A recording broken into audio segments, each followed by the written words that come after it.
First of all, I want to thank everyone for being up early and coming to our event. I hope it's going to be very informative. My name is Margaret Fernandez. I'm the Vice President of the Mortality Chamber. That's what I wanted to say. Thank you. My job here is to let you know what the format is going to be. We have 6 of the congressional candidates. Shop, I'm easy. Ken Van, Tony Carlos, and we have John Garibaldi. So, a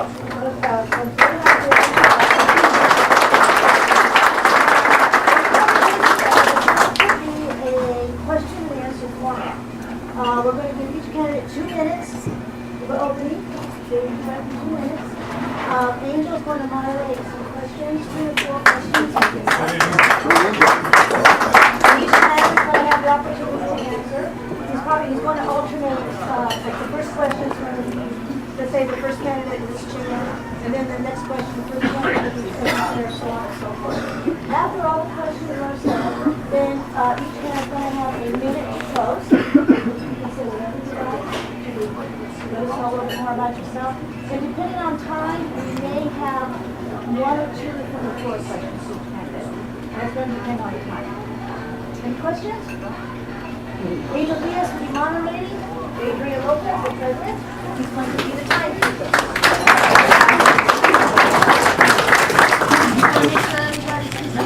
So we need another chair? Another chair? One thing I would ask everyone to turn off or put your phone on vibrate. The other thing I would ask everyone is, I know all of our candidates are going to give fantastic answers, and you're going to want to just jump up and give them a standing ovation. I'm going to ask that you not. Only because, not because they don't deserve it, but because in order for us to get through the questions, give everybody time, we just need that not to happen. So if you want to plug them all at the end, that would be very nice. So I'm just asking you that as just a measure of trying to keep it off my temper too long. How's that? I want to say thank you to Kirkland, first of all. Thank you very much for inviting me. And then if you're not able to hear me or anyone that can, you can let us know.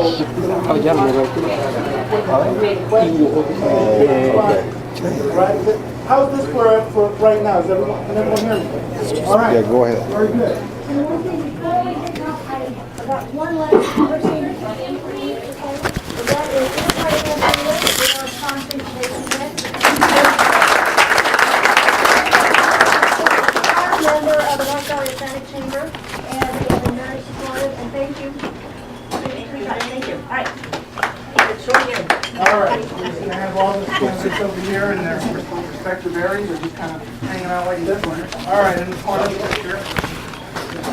Everybody okay the way they're So the way this is going to go is I'm going to start with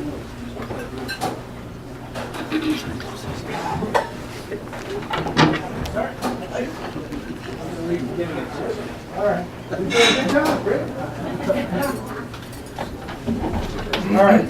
So the questions will start off sort of, I would say, mild, and then I'll begin turning up the heat as we go. All right. There's not going to be any questions about my ex-wife, right? Is she here? No, we get a little notes. I don't want to. All right, so we'll start, this question, we'll start with... Angel, I'm sorry, everyone. Their opening statement. Oh, yeah, opening statement. So we'll start with opening statements, starting here, and then we'll go around, and then at the end, we'll start this way and go back the other way to make this here. So, My name is Eugene Lang from Vacaville, lived there since 1954. Been a real estate down there about 35 years. I'm an 8th degree black belt and was a world karate champion a few years ago. When I saw drugs and gangs coming into our area, I decided I wanted to try and do something about it. So I went to churches, one in Vacaville, one in Fairfield, one in Winter, and organized an outreach program where I went into the at-risk neighborhoods, offered the kids free lessons, if they had trouble on fights, they defend themselves from start fights. And keep the grades up. I knew the grades was going to be an issue, coming from the background that we came from. So I went into the private sector, got business people like yourself who volunteered to tutor these guys. I watched kids go from D's and F's to A's and B's in less than 30 days. Then for the Hispanic families, I spoke just enough Spanish to know that when the kids were small and they had to tell their parents something that I didn't want them to, that they'd gotten in trouble, it translated straight through. When they were junior high or high school and I told them something they were supposed to tell their folks who didn't know, it translated straight through. So I decided that if they were here, the Hispanic folks, if they were here, and wanted to become Americans, that the best thing I could do was help them accomplish that. So I've got people volunteer to come in and teach English classes to the families and all their friends free. So some nights I'd have 40 or 50 kids on the mat, I'd have kids all lined up and getting tutored, and in the break room I'd have anywhere from 10 to maybe 30, 40 people learning English classes. In a lot of the families that I went to when I was passing out flyers, I found that in the at-risk neighborhoods, a lot of them were single-family parents. In the Hispanic family, that was not the case though. In almost every Hispanic family, there was a mother, father, family, very close family unit. 30 very seconds. Strong, very nice folks. And what I found was that they were poor, didn't have a great deal of education, they just came here looking for a better life. And I wanted to help them do it. Over the years, several hundred people, the 5 or 6 years that we did it before I got burned out, several hundred people came through. We got calls from all over California and Texas, apparently a few thousand people we influenced, and so it did what we wanted it to do. And when I sat down and explained that to people regarding immigration, Time. and we talk about a few things that need to be done, you find that people settle down and the situation changes very quickly. They calm right down. Ladies and gentlemen, can you all hear me? Yeah. Good. My name is Charlie Shout. I hail from Esparto, a little town down in Yolo County. We're an old farm family. We've been there since the 1880s. I went to Yuba College right across the river over here, lived in Warren Hall, and then I went to Chico State, degrees in agriculture, helped Ronald Reagan get elected with students for Reagan in 76 and 1980. Then I went into the Marine Corps to serve my president, and I spent 28 years in the Marine Corps to include Desert Storm and in 2004 the Battle of Fallujah. So I've been around. I'm now a retired Marine. And as a Marine, my country comes first. There's no way, ifs, ands, or buts about that. I believe our country, our nation, our republic, and I believe in republicanism and a Jeffersonian democracy is at risk. The fiscal irresponsibility of the current administration and our Congress is absolutely insane. They think by spending money, they're going to somehow make us wealthier. We need to stop that. Now, I am a Marine, and I've taken a hard look at this race. And sometimes a Marine has to do what's right for his country and not what's right for him.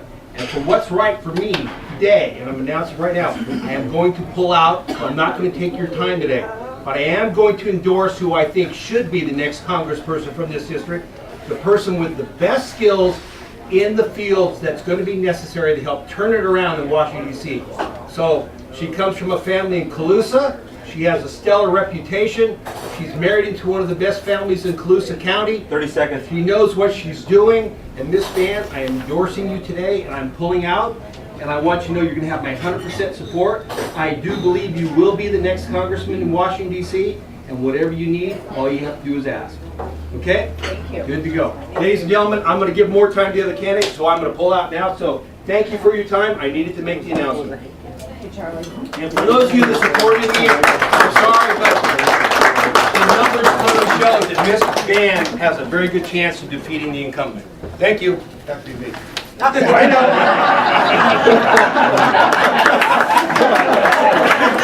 But, you know, there's always other careers.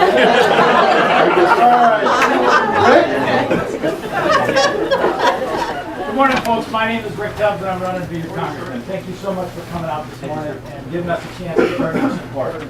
I come from a small one-stop sign town in Wisconsin, rural community.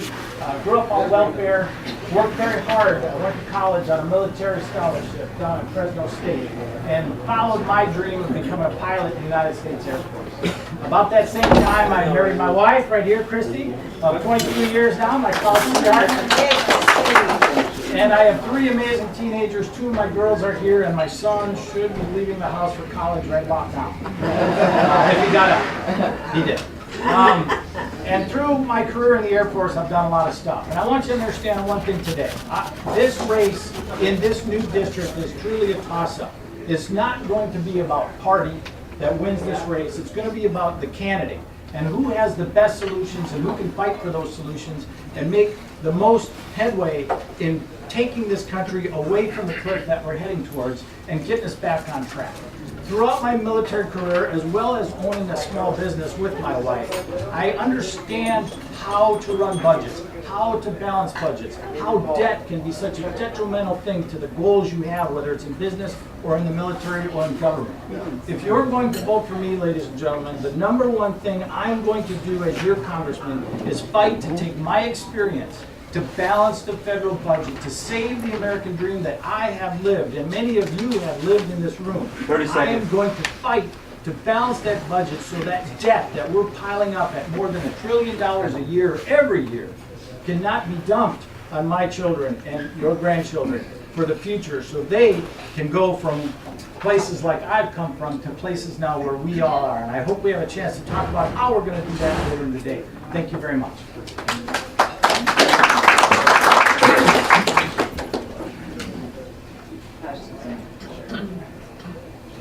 Buenos dias, good morning. My name is Kim Van. I'm not going to run through my bio. You guys all have our information in the packets, but I'm going to tell you a story about why I'm running for Congress. A few years ago, I was sitting across the table from a gentleman who was first-generation American. He was sitting across the table from federal regulators and state regulators. He had this wonderful 40 acres piece of property that he had every right to use. Now, these federal regulators and these state regulators were taking away about 9/10 of his property.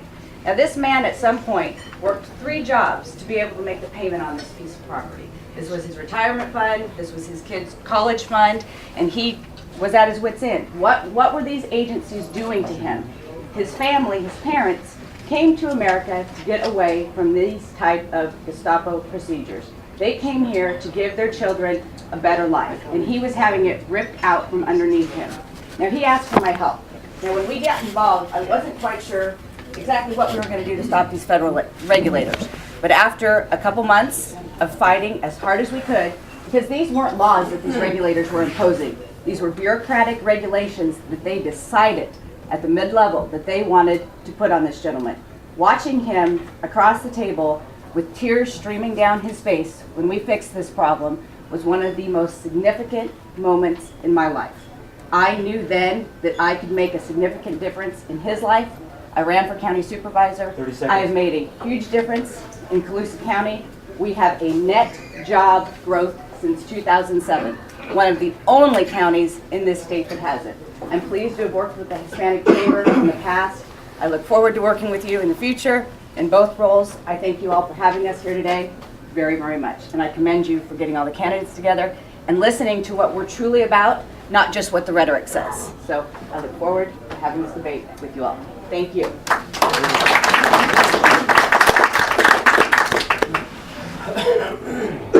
Good morning. My name is Tony Carlos. I'm a deputy district attorney here in Sutter County, and I get up and speak in front of people in court quite often during jury selection. I guess this is a little bit different. Tables seem like they're turning a little bit. In court, I get to pick you guys instead, but over here, you guys are picking us. And that's good. I'm running for a very specific reason. I'm a Republican. I'm a conservative. But I can tell you, I've been a Republican for probably 6 months. Before that, I was a declined estate voter. I've always been conservative, believed in free markets, individual liberty. I believe that people know what's best, especially when it comes to business and economy. And that a centrally planned government and a socially engineered nation doesn't work, especially one as big as ours. DC and Sacramento can't seem to figure that out, at least in the last few years. So I'm running for a very specific reason. Here in California, 38% of the state is Hispanic. And we hear Latino, we hear Hispanic a lot, but in California, that means Mexican. I mean, in California, the overwhelming majority of the Hispanic population is Mexican. This is in Florida. I mean, I believe he was a great guy, but it's a different place, it's a different culture. Out here, Mexican people are largely, it's a large group of people and they're very diverse. There's liberals, there's moderates, and there's conservatives, just like everybody else. But there are a lot of conservative or conservative-leaning Mexicans and Latinos in California 30 that seconds. that vote Democrats that would otherwise vote Republican because they line up and believe in the issues that many Republicans believe. But they vote Democrat because of the immigration rate. And until that changes, Democrats will run Sacramento, and it will be harder to win in D.C. So if you want to win elections, assuming you're considered a Republican, you need to figure that out. So that's one of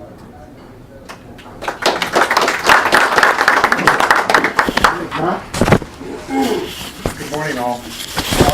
One of the most incredible things is to be driving up I-5 and 99 and watch the sunrise over the Sierras. We live in the most awesome, most beautiful part of the world. We have incredible people. We're enthusiastic. We're entrepreneurs. We have a desire to do well by our families, and certainly among the Hispanic community, Latino community, that's the heart and soul of that community. So as I was driving up this morning, yes, the sun was coming up over the Sierras, and I said, I'm going up to Yuba City. And it's going to be a good day. It's going to be a good day because there's good people here. My task for 35 years now has been public policy. I've had the most incredible journey, an incredible journey through this state, through time, through people and policies up and down the state and across the nation. Washington, D.C. deals with the most awesome, most fundamental, important issues that confront us as individuals, as a city, as a community, and the entire world. It's a place where the experience that I've gained over these many years, I'm able to use it in a way that you just don't know until the issue comes up. What's happening in Afghanistan? What's that all about? Why did we get in here? How do you deal with the issues of the budget, the deficit out there? Why did it occur? These are things that are solved, that can be solved, but it's a long-term issue. And I'd love to apply the experience that you've given me over these many, many years as Lieutenant Governor, as Insurance Commissioner, in dealing with the specific issues. When the time came and the National Flood Insurance Programs were not going to allow agriculture to grow in this area, I was able to use my experience as Insurance Commissioner to author a piece of legislation that I think has a good chance of solving the problem, setting up an agricultural insurance program. That's where it counts. Look forward to this, look forward to working with my colleagues here in this very, very important process of our democracy. Thank you for the opportunity to be here. All right, well, we're going to start the festivities now. I got to say, I've moderated quite a few campaign forums. This is the first, there's a couple of firsts here. First time that a candidate was treated during the forum. And the first time ever that every candidate used 2+ minutes during their first opening. So apparently y'all have a lot to say. That's good.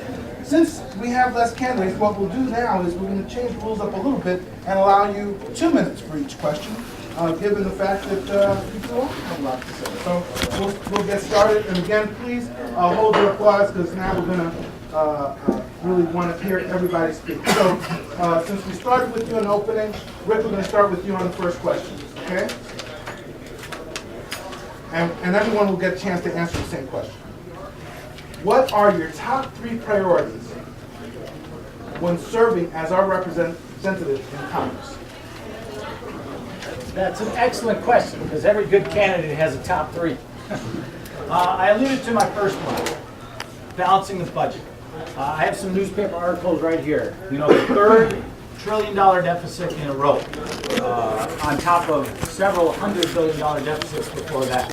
A new budget, $3.8 trillion, $200 billion more than last year. When we should be cutting spending, we're growing spending again. Balancing the budget is crucial for the future of America. And I believe we balance that budget through growing jobs, not taxes, and through cutting spending. And there's a lot of spending to be cut. So that's my number 1 issue. Number 2 issue, and this is a definite delineating factor between Congressman Garamendi and myself. Congressman Garamendi went to Congress and voted for Obamacare as maybe your first vote. I am strongly opposed to Obamacare. That is my number 2 issue. There are some good provisions in it that need to be carried over into the replacement for Obamacare, but for the wholesale takeover of our medical industry and services by our government, and the 159 agencies that it increases the government by, the 12,000 IRS workers it increases the government by, the 800,000 jobs it's going to cost, the higher insurance rates that it's already costing you. Obamacare is the wrong way to reform our medical services, and if you vote for me, it will be a vote for someone who wants to repeal Obamacare and replace it with something that works. And my third issue, a very complicated issue, but we've been sitting on it for over 30 years, and that's to fix the water supply crisis in California, make a decision, get it done, so our kids aren't in the same place that we are and even worse. Thank you. Ken? Top three issues. Get control of spending in the national debt, get some jobs created, and regulatory reform. This spending and this national debt, it's out of control. The people in charge, the people who've been in Washington, they've created the environment for this to happen. It has to stop. It has to be addressed. Cuts have to be made. Everyone has to take a haircut across the board, and we've got to get it under control. Job creation. And I don't mean the government creating jobs. I don't mean legislators passing bills for stimulus money to create jobs. I mean allow the government to get out of the way so the private sector can create jobs. So that all of you entrepreneurs in the room and all of you business owners in the room can do what you need to do, because we've done good tax reform and because we have a good environment for you to reinvest your hard-earned dollars back into our economy so that you can create the jobs. It's not government's job to create the jobs. It's your guys' job to create the jobs. But we need to set the tone, we need to set the environment so that you know what you're dealing with when you're opening your small business, when you're expanding your small business. And the third thing, when the regulator comes knocking on your door to extract more from you than you're already given, you know how to deal with that. We have got to undertake some massive regulatory reforms at all levels. It is killing our small, medium, and large-sized business. When you don't even know what's expected of you as a business, how can you apply the law to what you do? We had the Labor Department running around here in Sutter, Yuba, Colusa, and Glenn County this last year, fining a lot of our small businesses more than they earned on a monthly or annual basis because they weren't complying with the law they didn't even know existed. That enough is enough, folks. That has to stop. Those are my top three. Thank you. Tony? Well, there's four Republicans up here and the congressmen and Democrats, and they're probably here. Four very similar statements and different visions from the congressman. So I agree with my two colleagues that have spoken so far. I would like to add national security. I think the three big issues are intertwined. One is our spending. Second is our regulatory and tax climate for business, getting the economy going and jobs. Those are two slightly separate issues. Long-term spending with Social Security, our new entitlement, which is national health care, which is, by the way, patently unconstitutional. And, assuming the 9 justices survive the next 18 months, it will be struck down. But we also have to worry about national security. You cannot have a strong military, you cannot have a strong force around the world without a strong economy. It costs money. And in order for us to maintain our position on the global stage as the sole superpower, which I am certain that the four Republicans up here want to maintain, not so certain that the president, his administration wants to maintain. We want to be the city on the hill. We want to be the nation's sole superpower. We don't want to be a nation among nations. We don't want to lead from behind. In order to do that, you have to have a strong military, you have to have a strong economy. You have to have regulatory reform because the government doesn't create jobs. The government can get out of the way and let entrepreneurs create jobs. Because the free market the successful entrepreneurs will rise, they will hire, and the entrepreneurs who weren't so successful, they'll go out and find a job. So central planning doesn't work. We need regulatory reform, and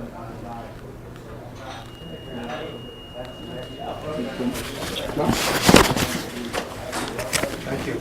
It's going to be very informative for all of us. 3 things. We have to protect Social Security and Medicare. These are bedrock issues, absolutely essential for our senior population. There's been a major assault by the Republican Party on Social Security and Medicare. They want to basically destroy Medicare. As we know it, If you let them do that, if you let the Republicans control both the presidency, the Senate, and the House, you will see Medicare disappear. It is absolutely clear, and you'll see the privatization of Social Security. If you trust Wall Street, then go with the Republicans on these issues. This is a fundamental thing in America. It is one of the foundations of our system, and we cannot allow it to be destroyed. And I'm telling you, I've watched it for the last 2.5 years. They do everything they can to destroy it, issue after issue. Secondly, we have to create jobs. It is not true when you say get government out of the way. The long, long history of the United States has been this: government working with the private sector to create an economy. If you don't know that, you don't know American history. It's time after time after time, from the Erie Canal to the Great Railroad across the United States to the airline industry. It is fundamental. There's a proper role for government in all this, and our role is to make sure that the private sector has every opportunity to grow, every opportunity to prosper and to grow. Regulations are a part of it. I'm a regulator. I've spent 8 years protecting you from the insurance industry through regulations. You want to get regulations out of the way, then you watch yourself being screwed by somebody. Now that's the way it is. I've seen it, and I know there's a role, but it has to be wise and appropriate regulations along the way. For those who say get regulations and government out of the way don't know the way in which the American system has worked successfully these many, many years. Finally, down to jobs. We can grow jobs. There are 5 things that will grow the economy. The best education system in the world, the best research, manufacturing matters. You've got to make things, have a great infrastructure, and you've got to be changing over time. Eugene? Please, just for time's sake, please open your mouth. My 3 would be 3 areas. The first area would be jobs. There are 3 areas that we can work on immediately that could, within 24 months, create 3 million or more jobs, 3 million or more. And that's energy, housing, and small business. Right away we get people to work. Once you start getting people to work and start getting a positive feeling going in the country, you've got tax dollars coming in and people getting jobs, you've got people going off entitlements. So we get lower food stamps, lower unemployment, lower welfare, that type of thing. So then we tear into the deficit and immigration. Deficit, we start knocking that thing down, start to get rid of the spending that we don't need to be doing. Immigration, get that settled out. There's a few things that we can do, we'll settle that right now. And then lastly, my 3rd area is military and farming. Military you have to have. If you don't have a strong military, someone at some point will take their shot. It's just human nature. Some lunatic who thinks that he's born to lead the world or rule the world, or some religious fanatic will take a shot. You have to have a strong military. And I don't know about you, but as far as farming, I've grown accustomed to eating. I like it. So you got to keep the farmers working. And with one comment regarding Social Security and Medicare. Social Security, the system right now is set up so that by the year 2021 or the year 2025, it is guaranteed at this point it's on schedule to go bankrupt. So you tell me this, the person that says, I know that this is going to go bankrupt, but I'm not going to do anything about it because I'm saying that I am for saving the seniors, or the person that says, I know it's going to go bankrupt, let's revise this and correct it, so that not only will I take care of the seniors today, but of the generations to come. You tell me which one really cares about the seniors. All right, thank you all. That was a good start. Well, and it seemed that at least one thing there was economy, and I heard at least a couple of people mention education as a key component of that. So let's talk about that. For years now, we have seen that students in the USA have lagged far behind their counterparts in other countries on science and math testing. What can you do as our representative in Congress to address this situation? And I'd also like to know what you've done to improve education already in your own community. You do this one first? Yep. Well, this is something I'm very proud of. When I first started on the board in Colusa County, we did not have any higher education in Colusa County at all. We had a remote location. I see my partner in crime over here smiling because we were very, very pleased to partner with Yuba College to get a permanent junior college in Colusa County. And I know to most of you in bigger counties that doesn't sound as important as it is to us in Colusa County, but when you have set the tone and the environment that you make higher education a priority, that tells everyone else down in elementary and junior high and high school that we as a community, we as parents, we as leaders set higher education as a priority. And that school did not come free. We had to take a big risk on the Board of Supervisors, put our money where our mouth was, and fund a part of getting that campus there. We got criticized up one side and down the other for doing it. It was a big risk. We did it. It is a successful campus. We had double the amount of people that could have enrolled the first day on campus. So not only do I talk about how important education is, I put my money where my mouth is. And one other thing on the education.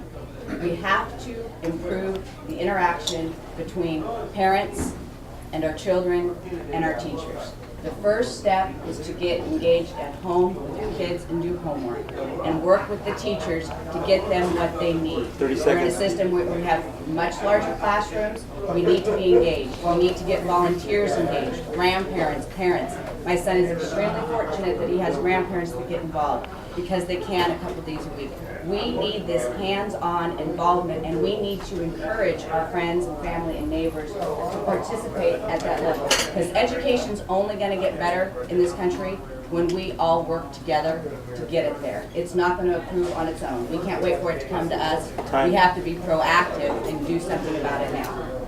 Tony? Thank you.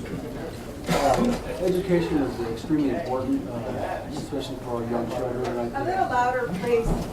sorry. Education is very important, especially for our young children. I think we need to give them every opportunity we can as a society and through our system of government. But education really starts in the home, and we need to give the parents the tools and for them to educate their children at home. And when they do go off to school, I think it's important that we have a system of teachers and administrators that respond to incentives. Any of us that have kids know that people respond to incentives. And a system of a teacher system that allows teachers to basically stay in a job for years with little risk of being fired or a few people looking at their merit and how they've done. I don't think that's a good system. I think, especially in California, the teachers' unions have perhaps a little bit too much power, and that has led to schools that are less successful than they could be. And again, this is not the teachers' fault. I don't think anyone should focus on the teachers and blame the teachers themselves, but it's the system between the unions and the legislators in Sacramento, and of course the powerful lobbies at the federal level in D.C. 30 seconds. We need to take a look at the unions and whether or not they're really accomplishing the best for our children or for themselves and their own coffers. John? The most fundamental thing in any society's success, whether you talk about the economic success of the society or the individual success of families and individuals, is education. It's fundamental. If we are to succeed and be successful in the future, we have to focus like a laser on the education system. The federal government has a major role here. I would just point out that the debate last night among the Republican presidential candidates, education was not seen as a role of the federal government. You've watched those debates over the last 7 months, and every one of them are saying, get the federal government out of education. It doesn't work that way. The federal government has a major role in education. It certainly has a major role in educating the military and beyond. But we have to be focused on this, and there are certain things that are critically important, much of which has already been done. For example, supporting higher education, increasing the Pell Grants, taking a rip-off away from the banks and bringing the student loan program back into the federal government's authority, immediately allowing for a reduction in interest rates to those people that have loans and providing better services. That was one thing they've done. We've increased the availability of student loans, the Pell Grants, and the like. I was a regent of the University of California for 3 years and one of the trustees for the state university system. It's crucial that we fund that. I will simply put it this way. We as a society are not supporting education. 30 seconds. In 1990, California supported the University of California $15,000 per student. It's now down to $8,000. The result is a lot of students, particularly low-income students, Hispanic students, are not going to be able to get an education. This is fundamental. The federal government has a role in researching, providing the kind of technology that we need, and if we were to allow a second stimulus program, we would have been able to put over $100 billion directly into the education system and rehire some of the 42,000 teachers that have lost their job in California over the last year. Eugene? For the last several years, the federal government and unions have become stronger and stronger and more involved in public education. The scores in public education have gone down. So what does that tell us? That doesn't seem to be working. There are states where they're making tremendous progress with students and their education. There are charter schools and private schools that are making very good progress. If something's working, what we need to do is find out what they're doing, and then we should be doing it. That's not that difficult to figure out. And as far as costs for the people at the university system, in the last 10 years, the cost at universities in California, and it may not just be California, the cost has increased at 400% the rate of inflation. Why is that? Because every time the federal government raises what they're willing to pay in grants, universities raise up the money because they see the money is available and they want it. So somebody needs to sit in and have a talk with these folks, settle them down a little bit. Education is not that difficult to do because there are models out there where they're having tremendous success. The problem is you can't get past the unions, you can't get past the federal education system, which is that to be in the issue. And as far as what did I do personally, I told you I brought in private tutors to work with the kids, these kids at risk, and I watched kids go from D's and F's to A's and B's in 30 days, getting tutored 1 hour, 1 day a week by people from the private business sector. The results are there. There were two things we needed to do. One was to get them tutoring, and the other thing was for me to convince these minority kids that they didn't need quotas, they didn't need the bar lowered for them, they were as smart as everybody else. 30 seconds. All they needed was some assistance in getting their education, getting their grades up, and that the success was there for them if they were willing to work hard enough for it, and they did it, every one, to a boy or girl, every one of them succeeded. All you gotta do is put in their mind that they can do it and then give them the assistance and let them go. You don't need to lower the bar for them. When you lower the bar, what you're doing is telling them they're not as smart as everybody else. That's crap. They are every bit as smart as anybody else. That's it. I get off my horse on that one.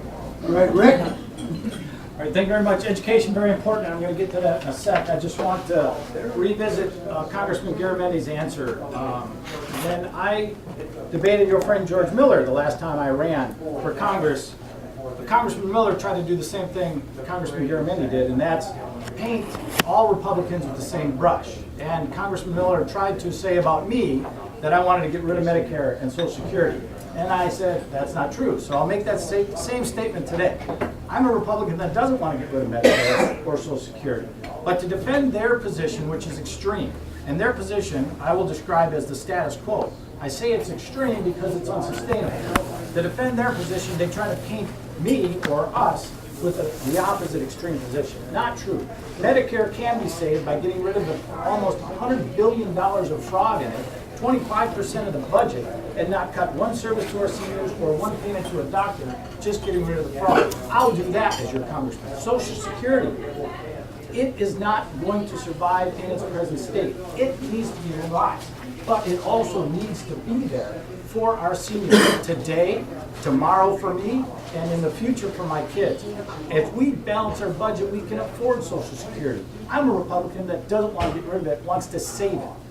And then the role of government, absolutely there should be regulations to protect our environment, our working environment, all the things that government should do. It's not a matter of getting rid of all regulations. That's an extreme position that we're not in. It's a matter of right-sizing it, making regulations that work to grow jobs and not hurt the economy. Education, absolutely I agree with getting rid of the federal government in the K-12 education system. Local is where it's at. They know what's best for the kids. Get the federal government out of the way. $27 billion put into the budget on the debt by Congressman Miller with Congressman Garametti support. That $27 billion last time around didn't hire teachers, went to the states. $100 billion wouldn't help too. That's why federal government's wrong. All right, so. Can I say one thing? No. Okay.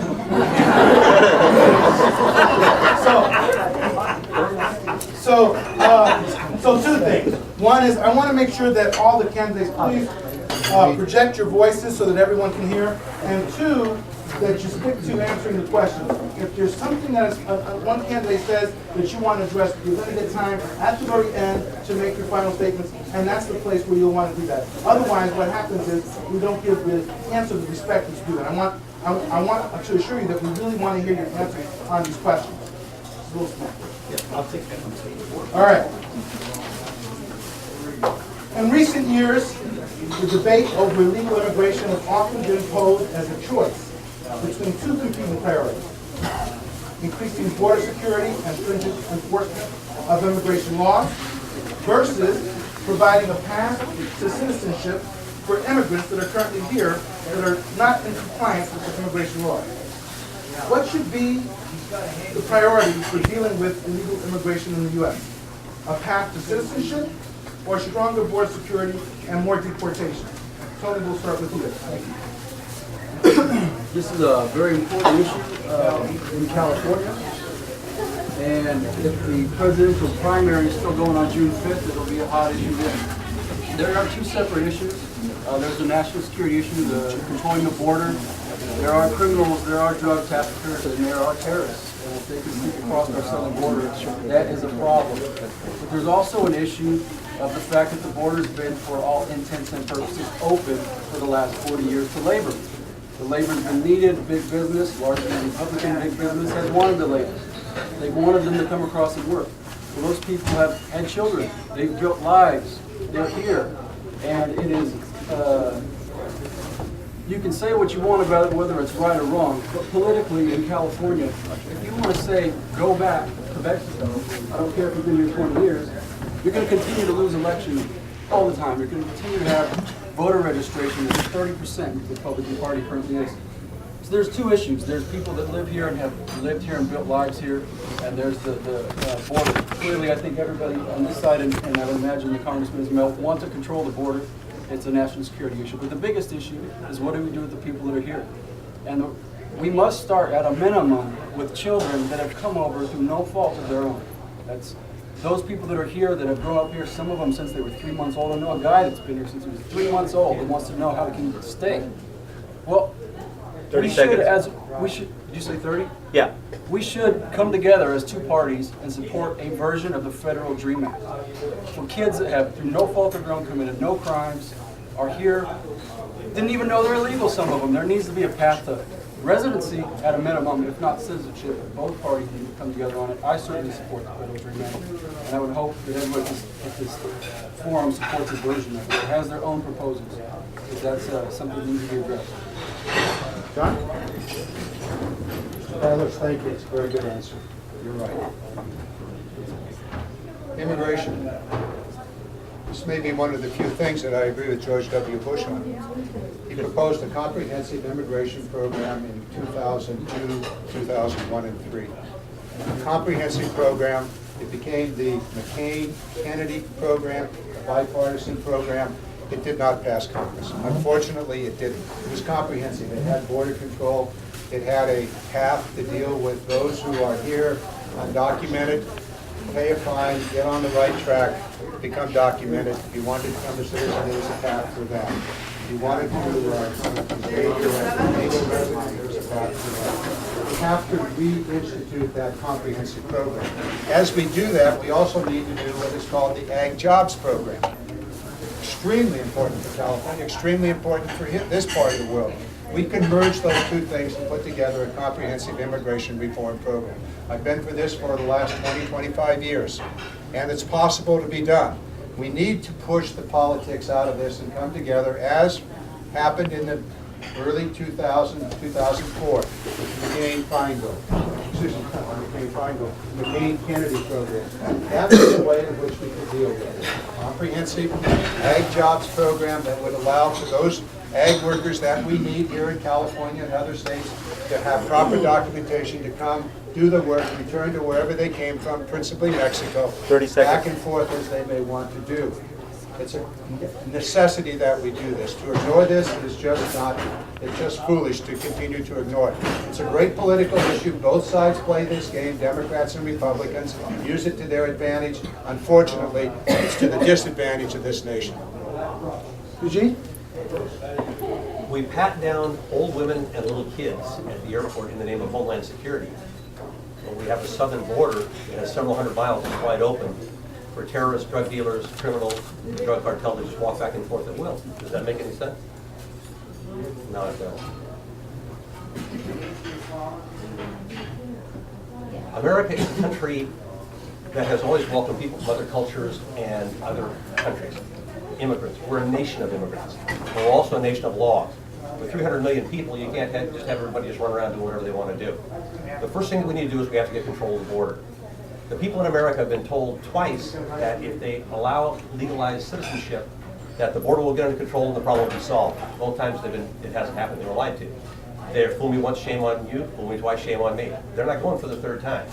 But if we get control of the border, and there's two reasons for that. One, because we have to be able to control when people are coming back and forth, so we don't get our own services, emergency rooms, schools, that kind of thing overwhelmed.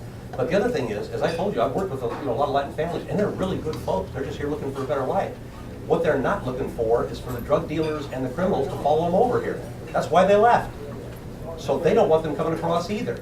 So we need to make sure that we get that border under control, and then we need to set up a system for guest worker program and streamlining citizenship. So these fine folks that want to work hard and really want to be Americans, they're not Mexican Americans. If you ask them, they want to be Americans of Mexican descent. I'm not a European American, I'm an American of European descent. We're all Americans. That's one thing I was going to say. I mean, one of the things that I really love about America is that John and I are going to disagree on a whole lot of stuff. But we're going to get up and shake hands, talk about wrestling, because we're all wrestlers. We're going to smile and laugh, have a good time. We're going to walk outside and we're going to leave. This is America. It's the greatest place in the world to live. We want to keep it that way, and we want all the people to work together. Once we get control of that border, you'll find that the American people will settle down, relax, and citizenship is not going to be nearly as big an issue as you think it is. Thanks. Rick? Well, if I wasn't trying to replace Congressman Garamendi, this is maybe a subject we could work together on.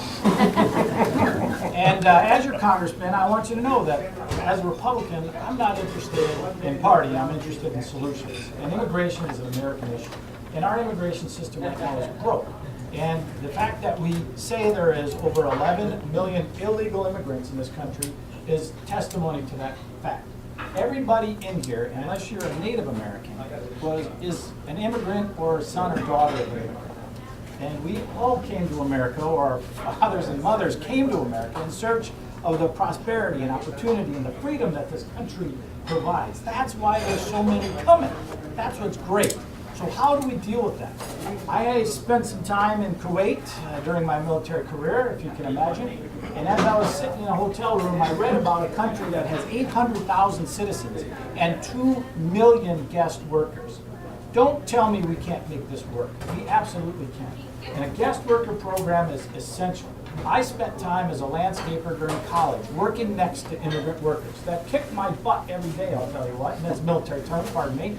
But absolutely part of the economy. My wife's parents have sponsored immigrant workers on their almanacs down in the Central Valley and brought them here with green cards and helped them get their citizenship. There is a place for guest workers in our economy. They contribute to America. 30 seconds. And so we need to allow a guest worker program that allows them to come up, get their jobs, and go back. The key would be is, if you're a guest worker from another country, is you would not be entitled to the taxpayer-funded safety net that's out there. You would pay taxes for some of the services that you do need while you're here, but you wouldn't be a part of that American citizen taxpayer-funded safety net. So when there were no jobs, you would go home and let your country take care of you. Or if when you were done with your job, you can go home and come back. Oh, am I out of time? Oh, this is such a good topic. More to come. But anyways, guest worker is definitely the way to go. Thank you. Tim? Let's just start with Wayne a little bit. First of all, these issues aren't mutually exclusive. The question was asked, is it a priority or do we do one without the other? Guest worker program, path to citizenship, protecting our borders, and being proactive all go together. Now, if this has been my job for the past 20 years, my employer would have fired me by now if I hadn't done anything about it for the past 20 to 25 years. We can have a great guest worker program. We can have a path to citizenship. We can protect our borders. We need to quit playing politics with the issue and actually do something about it instead of talking about it for 20 or 25 years. And that is part of the problem. I think this is probably an issue, the meats and potatoes of it, most of us up here can agree on. But the difference is, when you have the opportunity to do something about it and you don't, you aren't successful in that 20 to 25 years in doing anything about it. You just continue to talk about it. We have an open primary this year, folks. You have the chance to choose someone who's actually going to go to work for you and do the things that we're all talking about and that we're all supporting. So I think while we agree on many of the immigration issues, you actually need someone who's going to do something about it instead of just talk about it.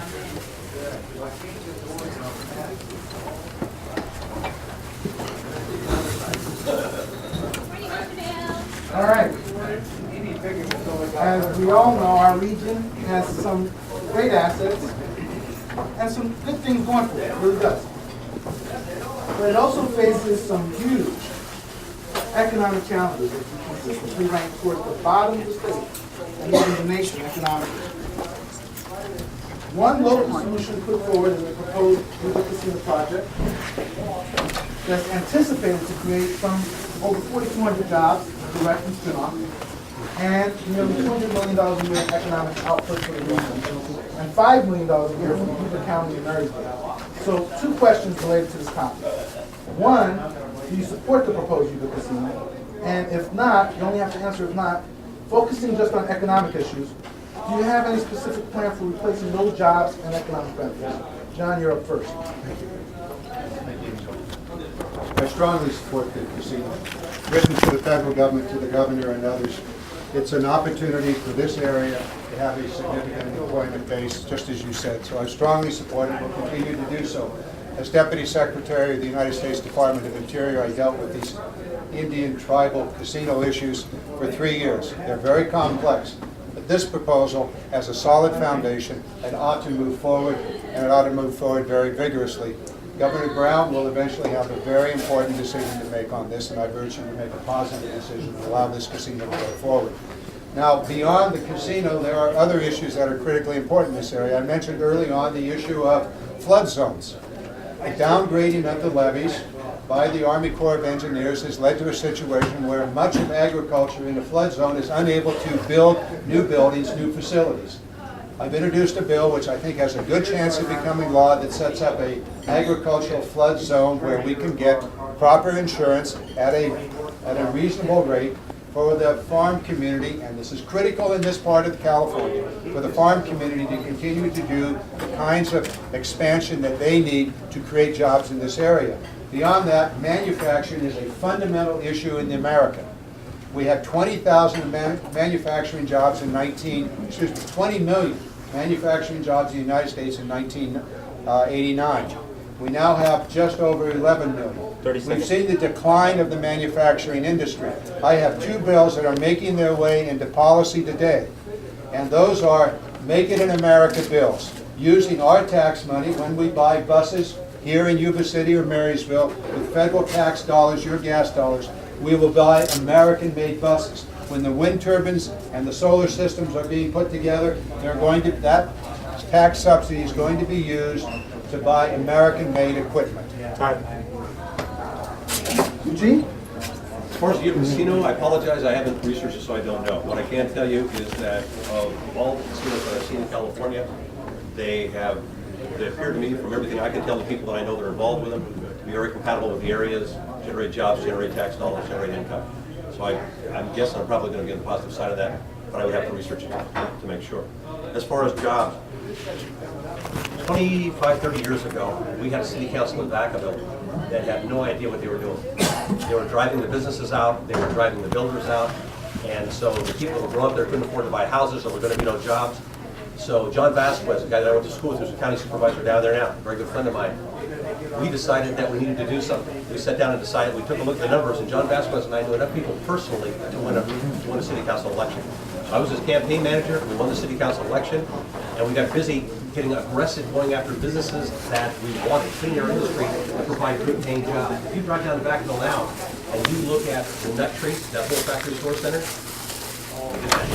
if you look at Interstate 80 and 505, where our Genentech and all those other businesses are, that's what we did. So we set up a base so that people could get good jobs. You have the same thing here. You have to actively go. If you want stuff, you have to actively go after it. Go after the jobs and tell them why you're going to help them. The other area that we need to really get involved in, besides obviously farming, and I want to explain that, is small business. Small businesses are a job-creating machine. Over the last 10 to 15 years, large businesses with over 500 people have created 1.8 million jobs. That's impressive. But small businesses with under 500 people in the last 15 years have created 21.9 million jobs. 10 or 11 times the number of jobs. They create 1.5 million jobs a year. You need to get out of their way. Don't regulate them to death. Don't tax them to death. Don't permit them to death. And let them go to work. They're just little job-creating machines. Turn them loose. Aggressively go after good business. Turn your jobs loose. Get your farming back on track.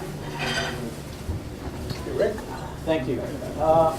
America works when Americans work. I heard somebody say that, and it's so true. Job creation is critical. And like Kim said, it's not the government that creates jobs, it's private industry. Those are the jobs we want. When you talk about jobs in this area, our district in particular, especially the northern counties, has been very hard hit by the unemployment. And so when you talk about something like a casino, which we talked a little bit with Charles this morning, it's important for that. My mother-in-law loves Cache Creek. So, you know, and I'm a Bible-believing Christian, and I, will tell you that. I love you guys. And I think sometimes gambling gets a hard look at because, the soldiers cast lots over Jesus' garments, right? But we forget that the disciples cast lots to figure out who the 12 disciples were supposed to be. So, coming at it from that perspective. Absolutely, I would support something. We have to make sure we're not impacted by too many of these, and that would be one of my cautions looking at such an idea. But something that's going to add jobs to the community in a way that's entertainment that people can enjoy, absolutely support. Congressman Garamendi, your insurance reform that you're talking about, I'm talking to farmers out there a lot, very supportive of the idea. I would be supportive of it as well. Something that helps jobs in the farming community. Now, another thing that we got to think about is creating jobs around here. I was in Glenn County last night talking to those folks in our district, and something they wanted to put up there was a rice straw fiberboard factory. 30 Manufacturing jobs. Did you say 30 seconds? Yes, sir. Manufacturing jobs up there, taking care of rice straw, which they used to burn. They were told not to because of the environmental concerns. So now they do things that are even worse for the environment with that straw. When they could be having a factory producing something that is useful, creating jobs, but the regulations in place are preventing that from happening. That has got to change. I am asking you to vote for me, for somebody who worked on that, so we can put a fiberboard factory up in Glenn County. Thank you very much. Ken?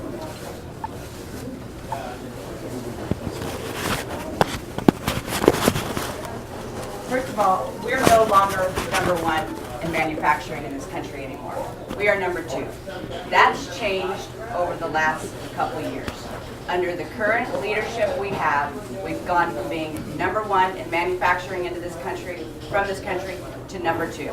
That's unacceptable, and you have to hold our leaders accountable for that. No ifs, ands, or buts about it. Second, on the jobs, we have to create an environment as leaders that make businesses want to come to our state and to our counties. They are fleeing our counties in the 3rd Congressional District like you would not believe. And they're fleeing California. The environment and the tone that we are setting for businesses is forcing them to leave. They can't operate here. They can't afford to operate here under the tone that has been set by the state and the federal leadership.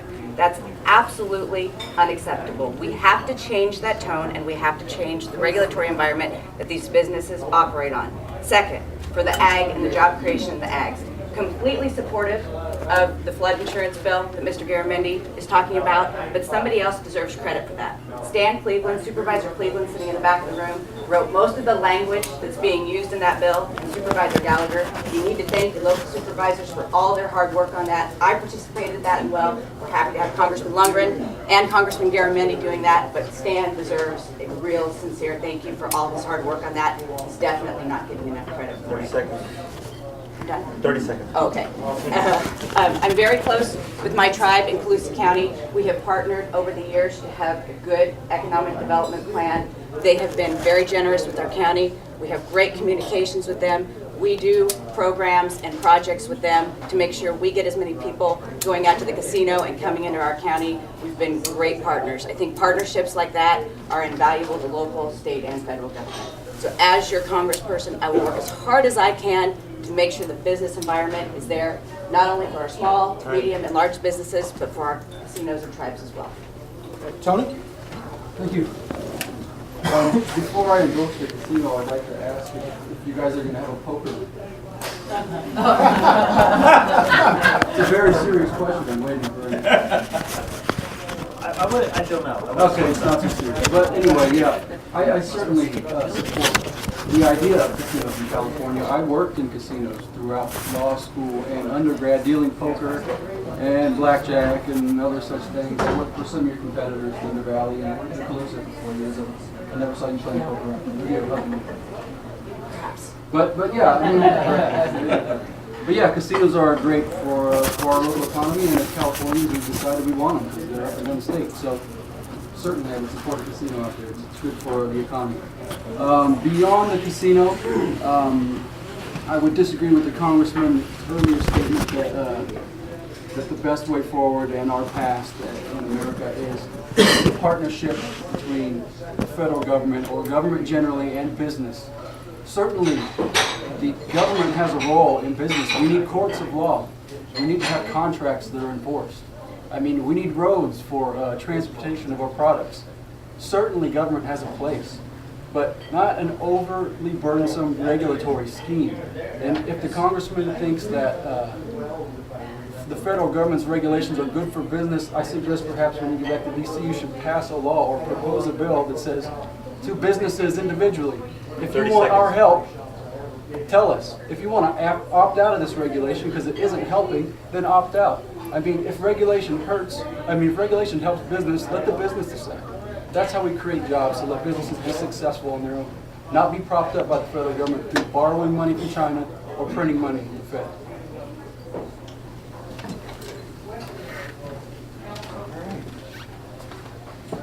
Wow, so this is another first. It's unusual. We're right on time.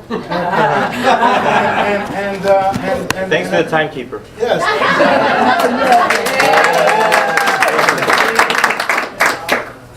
All right. So this will be the final question. And what I'm going to do is I'm going to ask you this question. If you could have been in my shoes as moderator, what question would you have asked? Eugene, I want you to answer that question. What question would you have asked if you were me, and then answer that question? I have no idea. What question? I have no idea. No idea? No, my mind's not even in that mindset. Okay. Come back to you. Of someone like me, a military guy, how would I approach cutting defense spending?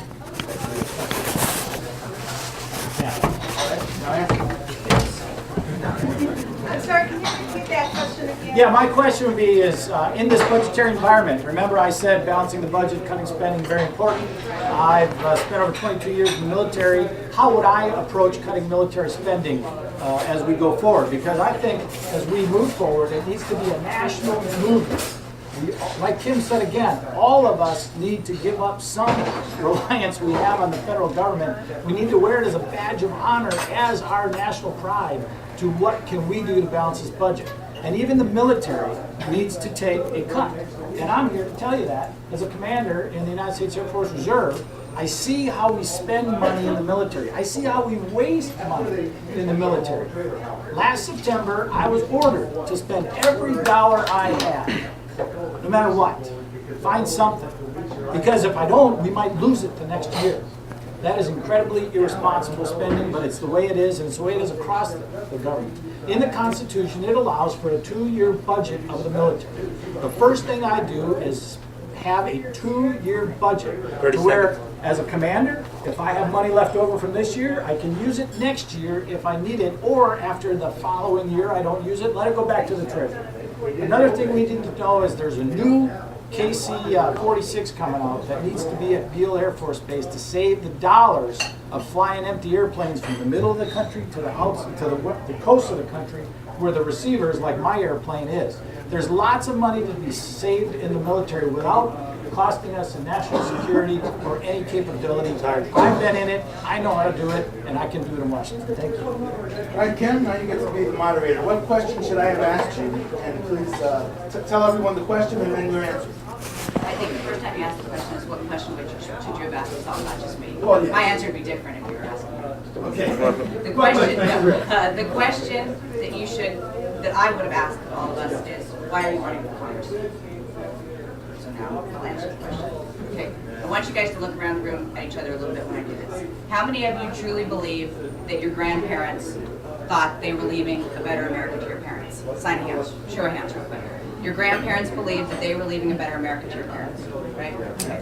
How many of you believe that your parents thought they were leaving a better America to you? They truly believed they worked hard and they were giving you better opportunities. Okay, show of hands. How many of you truly believe you're leaving a better America to your children?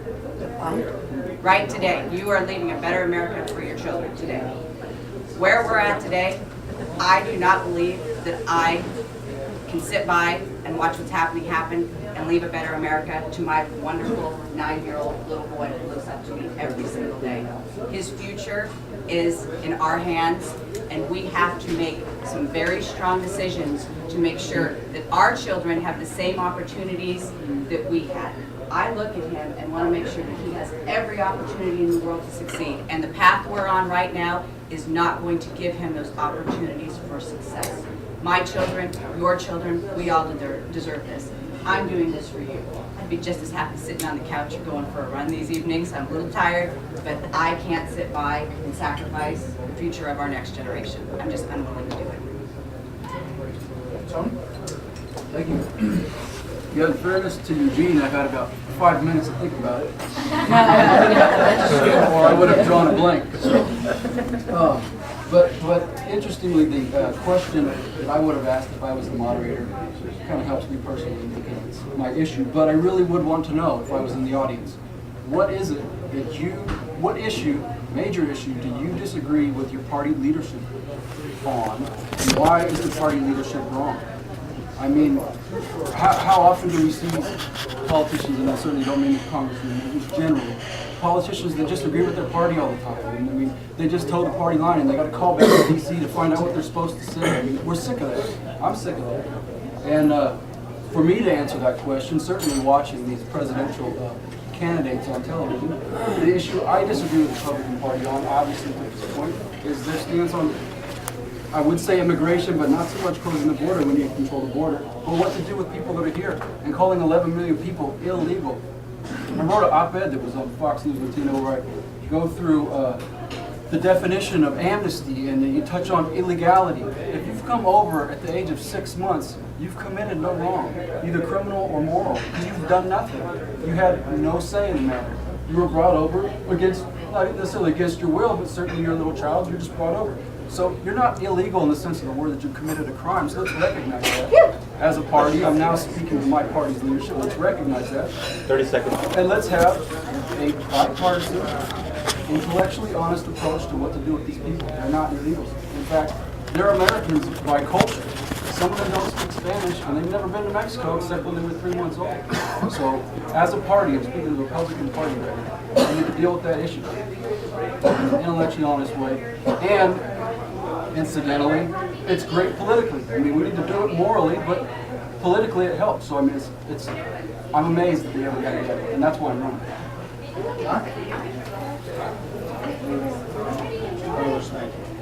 Thank you for your position on that issue. Question. So, how are you going to reignite the American dream? What are the specific things that need to be done? In that question, many others will fall out. The education issue that you brought up, the jobs issue that we've talked about. How do you support a local community? How do you build the American economy? These are fundamental questions. They deal not only with the specifics of the economy and the specific role of the government with the private sector, but it also goes beyond that, and that has to do with the social system within our nation.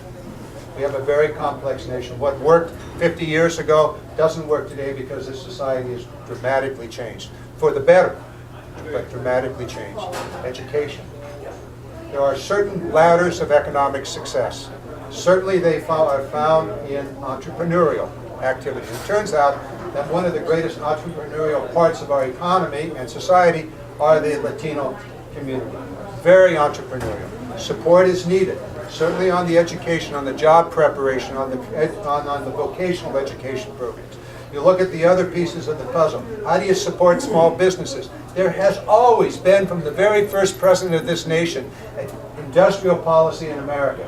George Washington told Alexander Hamilton, develop an industrial policy that we can make things in America. 30 seconds. So how do we rebuild that great American manufacturing sector? It can be done, but it cannot be done by the Republican Party's refusal to end tax breaks for companies that offshore jobs. It was only the Democrats that created a $12 billion addition support of the deficit, reduction of the deficit by ending those tax breaks. Not one Republican vote in the House of Representatives to end a tax break for corporations to offshore jobs. A lot of complexity here. Love to be able to spend about 2 hours with you going into all of the details. Thank you. Yeah. Thank you. I appreciate it. I think the question I would ask is that there is so much political posturing and stalemate in Washington. What do you think that you could do to get something done? They're so busy arguing with each other they don't get anything done. And I think one of the areas that I have a real strength is I have an ability to get people to, I can analyze a problem, figure out, take a look at it front and back, and then sit down with somebody. If I sit down with anybody for 5 minutes, it doesn't matter if they're Democrat, Independent, Republican, and we go over the problem, we will come up with a solution that we can all live with. Because it turns out that although you've got the people on the far left and the far right arguing about their position, most of America, not just our district, but most of America just sits a little left or right of center. When you start actually sitting down and analyzing things, you find out that we don't really disagree all that much. And I don't care if the sky is blue, it's a nice day, I will find some area of agreement. And once I've got an area of agreement with you, then I'll sit down and we'll start talking, we'll find other areas that we agree on. I will figure out a solution, and I will get the problem solved. I'm not a party guy. George Washington said, be careful about he was advising people in the early days, be careful about getting too heavily involved in the party, so your party becomes more important than your people. It's just as true or more true today than it was then. All right. So we're going to come to the closing for each candidate. Before I do that, I want to acknowledge some things. One, I want to acknowledge Perkos again for providing us with space. I want to acknowledge the Enterprise Rancheria for sponsoring this. I want to acknowledge the North Valley Hispanic Chamber of Commerce, and specifically our Government Affairs Committee, for putting this on. I want to encourage each and every one of you, before you leave, to take a bag. There's a bag of stuff from our members that will give you some information about some of their businesses here locally. And also, we have applications, so if you would like to become a member of the North Valley Hispanic Chamber of Commerce, you may. You do not need to speak Spanish. You do not need to be Hispanic. Okay, so that you're aware of what our motives are. Is one, to help Hispanic businesses thrive, and two, to help businesses, no matter what, be able to reach the ever-growing Hispanic consumer market, a very important market. So if you don't have to be Hispanic or a Hispanic business member to be a part of it. If you believe in our mission, then I encourage you to take an application and fill it out and really put your money where your mouth is. That goes for everyone, including you all. All right? So, we're going to give you each, how much time? 1 minute. 1 minute to close. This is the first time that everyone's actually used up their 2 minutes anytime I have ever business. You guys have a lot to say. But unfortunately, 1 minute to close, and then after that, if you all want to stay and hang around and talk to each of these individuals, if they have time to stay with you for a few minutes, please do so. All right? And I promised we started this way first, we're going to start this way first. John, you're first. Thank you. It's a great pleasure to be here. I thank my colleagues as we go through the process of American democracy. I've had the most wonderful journey anybody could possibly have in their life. I've been in public policy. The issues in Washington, D.C. are profoundly important. Simplistic answers are not to be found. But we have the opportunity to reignite the American dream, to support the entrepreneurial strength of America, to build the small businesses, and to put in place all of the rungs of the ladder for success. For years, I've said there are 5 rungs to that ladder. First, education. You've got to have a well-educated society, and we're falling short of that. There's a role for the federal government in this. There's a role for the state government. When those who say there's no role, they simply don't know the complexity of America. We know that we can do it. Secondly, research. Absolutely crucial, important. The agricultural industry in this state wouldn't be strong were it not for research. Thirdly, you've got to make things. Manufacturing matters. That's why the ag zone, flood zone is so critically important, because that is manufacturing. That infrastructure, and finally, you have to change. Thank you. Yeah, this has been a lot of fun, and it's great to see everybody get along and the process. People coming out this early to participate in the democratic process. I think this election, clearly there's one Democrat, the incumbent, the congressman, and some Republicans running to oppose him. This election is going to be about a different worldview and a different idea of how Americans move forward. Either more regulation and more control from Washington, D.C., or less regulation and more individual liberty for the individual and for small businesses and for states themselves. That is going to be the contrast, and when this election rolls around in June and also November, I just encourage you to investigate the candidates, the 2 that are left, and see which one is for more central control and which one is for more individual liberty, and then of course you make a decision. I can assure you that the Republican candidates will be for individual liberty and less for reach of that federal. Good. I want to thank the North Valley Hispanic Chamber of Commerce for putting this on, and I also didn't get a chance this morning to thank Mr. Schott for his endorsement. He left so quickly, so I just want to thank him, even though he's not here. There's a fundamental question here. You either want to grow the pie larger or divide up the existing pie in more pieces. I want you to really think about that for a second. We either need to grow the economy so that we can all be better and all share in that, or continue down the path of dividing it up into smaller and smaller pieces and redistributing everything that we have all worked so hard for.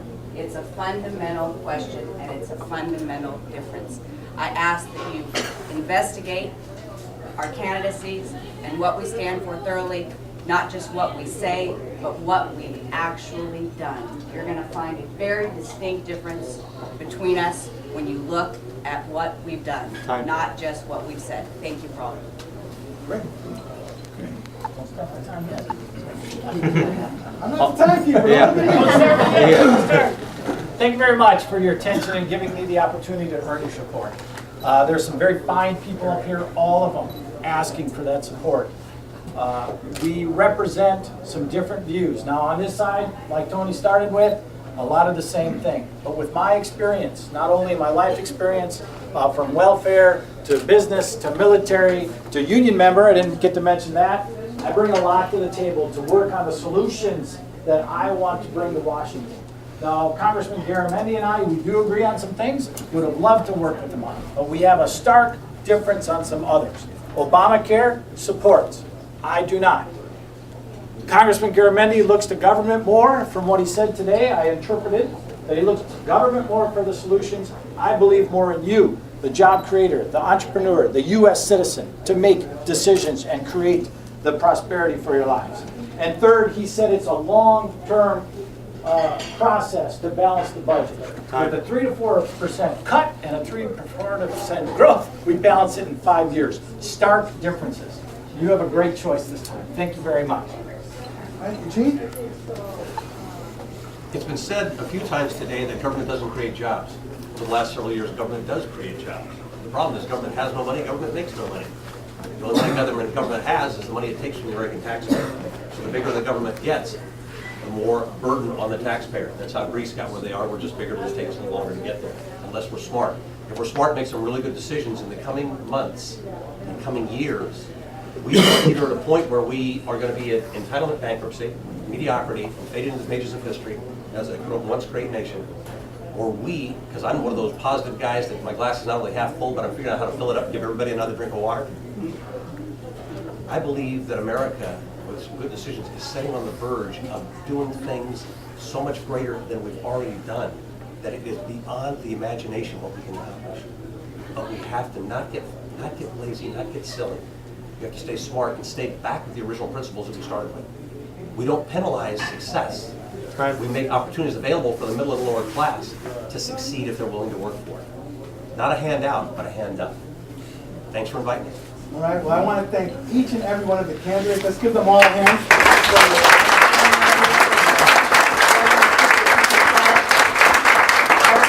want every candidate to please put any collaborative drinks you have up there so the people can still get these. And don't forget those bags over there. Thank you very much.